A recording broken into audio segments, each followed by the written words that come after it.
வணக்கம்.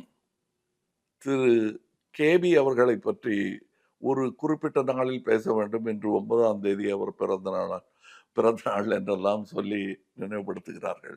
எனக்கு அப்படி நினைவு கூறும்படி குறித்து வைத்துக் கொள்ளும் நாட்கள் என்று எதுவும் கிடையாது. நான் அவரைப் பற்றி பேசாத நாளே கிடையாது என்பதுதான் உண்மை.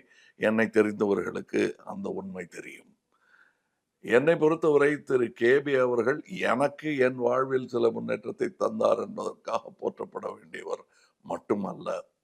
என்னைப் போல பல நடிகர்களை, பல நட்சத்திரங்களை தனக்கேதும் பயனில்லாத பொழுதும் தான் செய்யும் தொழிலுக்கு பயனுள்ளதாக இருக்கும் என்பதனால் அறிமுகப்படுத்தியவர்.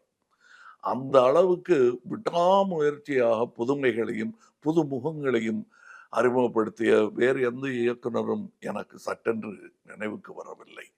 நானும் கிட்டத்தட்ட 60 வருடங்களாக இத்துறையில் இருக்கிறேன். அப்படி பார்க்கும் பொழுது என்னுடன் சம்பந்தப்படாமலே அவர் இருந்திருந்தாலும் அவருடைய பெயர் விடுபடாது. அதுவும் என் வாழ்வில், என்னைப் போன்ற பலரின் வாழ்வில் அவர் செய்திருக்கும் மாற்றங்கள் மறக்க முடியாதவை. என்னுடைய நடிப்புலக வாழ்க்கையில் ஆகட்டும், என்னுடைய ஒரு கட்டுப்பாடுடன் செயல்படும் விதத்தை கற்றுத் தந்ததாகட்டும், எல்லாமே அவரிடமிருந்து கற்றதுதான். என்னைப் போல் இதைச் சொல்வதற்கு நிறைய நடிகர்களும், தொழில்நுட்ப கலைஞர்களையும் அவர் உருவாக்கி வைத்திருக்கிறார்.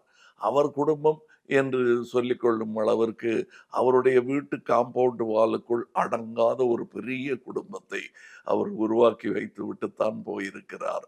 போயிருக்கிறார் என்பது கூட எங்களுக்கு சொல்ல வாய் கூசுகிறது.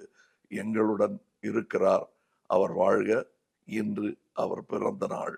எங்களுக்கு இத்துறையில் அறிவு வளர்ந்த நாள். வணக்கம். உடனுக்குடன் செய்திகளை தெரிந்து கொள்ள சன் நியூஸ் பெல் ஐகானை கிளிக் பண்ணுங்க.